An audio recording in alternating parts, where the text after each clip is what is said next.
me catch them remind you say the Wudini the criminal of Oswampofo, treacherous being, dangerous soul of Oswampofo, as wicked as he is, said on the tape, say, or my country no, or no NDC, my country now you're ungovernable. I told you Ghanaians said, so cause my country now you're ungovernable, and a hardship no more planning to on the Ghanaians. Now you thought I was joking. Someone who the Oswampofo nene domaye. Ofoswampofo nene NDC. So who do omoye. Now person who NDC for character. Hwe omo ankasa omo kwoto aba. Me bo video bi a chewo. Awudifo de enye won so omo timi gi double salary. NDC chairman, NDC chairman, constituency chairman. Oye budget. Oye kono was what talk osara no po to koko nkwa 500. NDC chairman. Koko 500 and nkwa otodi. Also to koko onu kwa koko 500 and I will told you now microphone ebuafu tie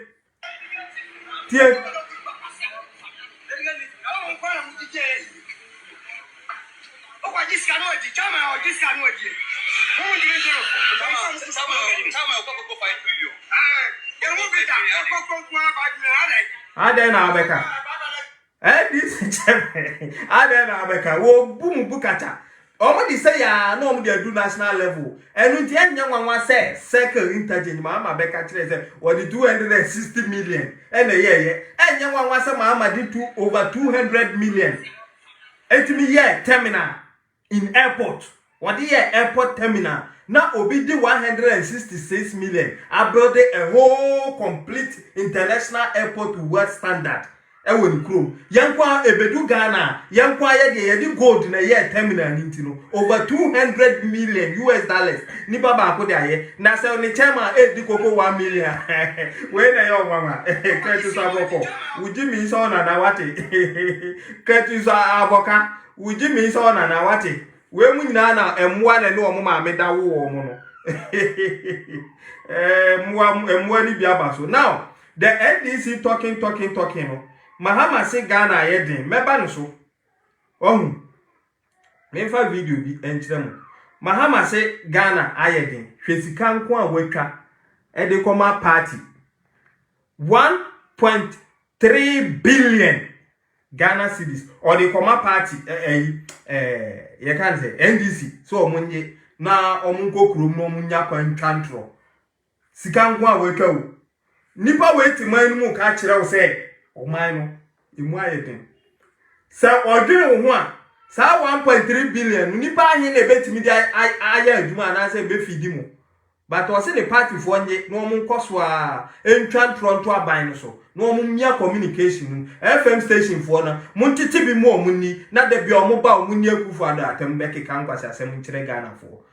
O twa de ko na so odwene wo ho a enko sika no wo de bebrew. No wonder say na ote so no na pine ene otode ma se fa koye kaya yu pine ene otode ma se fa ne koye kaya yu pa wo pa enso ene sabi jiminti wo se yan tu nana kofa ne mra ono oba ye wo de pen ne paper a show nsem se ko school free no wo se yan pam no ne yan kofa de o se yan fa koye kaya yu no ne yan fa no emra na se muti omaimu na se mo adwini ni a ye koso enti emwa we mu no Ghana for omukasa amumie hwe omuyi. Now mawie quick response na yawie afi mumie ko ye main issue so na same omampanyi sana ko the platform so abu afifa mato a pidefa pimp like you kata Jeffriver.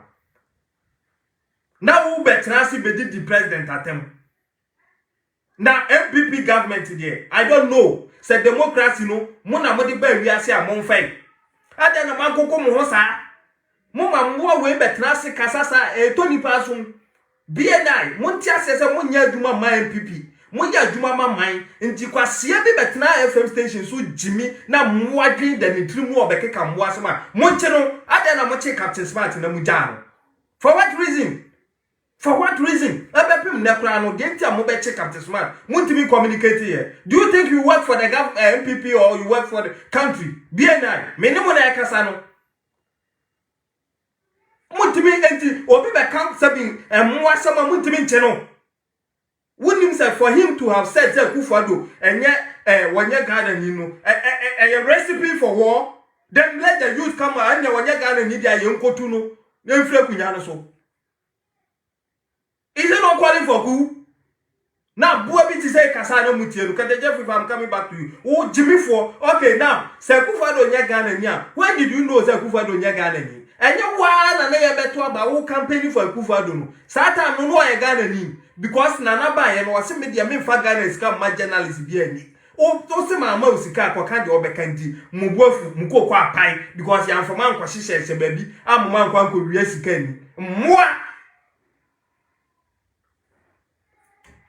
ya faman kwashisha baabi anko wiwi oman ni sika amfa amamu ani nti no nana ho ayashi ohome kura na mo wa asem ka wo ho but inshira nka safurade mo ye no na nyame inshira no mo ye no na nyame inshira no enti dollar cedi rate no se ne dollar atimi bi atwa euro a cedi obeye ne den time mo di compare this time no satam na $1 ne equivalence in euro sign mumia mo this for munyu so adwen kakra na da bia me kase sabi e ka de wata wo bedwom anka no yonko ane na mni nyina de aba nyina ho kira ba NDC fo akwa hia market women eno ma musika pudu onyekuma se montoto no mamu e ma asetena munya de magana fo me ka kire mo remind you say the wudini the criminal of Otuampofo,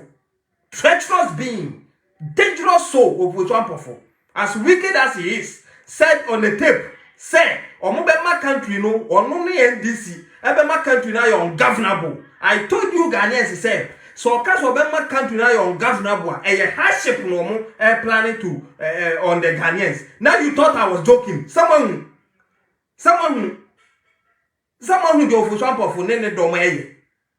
Ofosuampofo ne NDC so ahu de omoye na o pese ohu NDC for character hwe omo ankasa omo kwoto aba me bo video bi a chewo awudifo de enye wonwa so omutimi gi double salary NDC chairman constituency chairman oye budget icon wo so otok osara no po otok koko 500 NDC chairman koko 500 nko nya follow ya no wa follow page no edi amai me se ne sabi Agyimifuo bi akasa mo me enye wa na enyu o ma no ntem because ye ba ye nche kusu no ye de bi ko abu akwa de medical aka ho asem wiase den a economic hardship aba wo wiase and for that matter Ghana part of a wiase ninti no Ghana ye den and there obi obeka se Ghana enye den bia ne sini who truth be told aye den na Ghana na aye den no enye Ghana ko ndira me sha se wiase aye den na Ghana so she wiase no mu bi enti Ghana be ye den enti Ghana ehyewa aba Ghana eni den aye no yeti ase enti for the ordinary Ghanaian innocent one esugu Akufo-Addo so kase na omanu mu aye den of course mpanifo se ye di jawa na ye di asoa enti they have every right say omobeka sa akra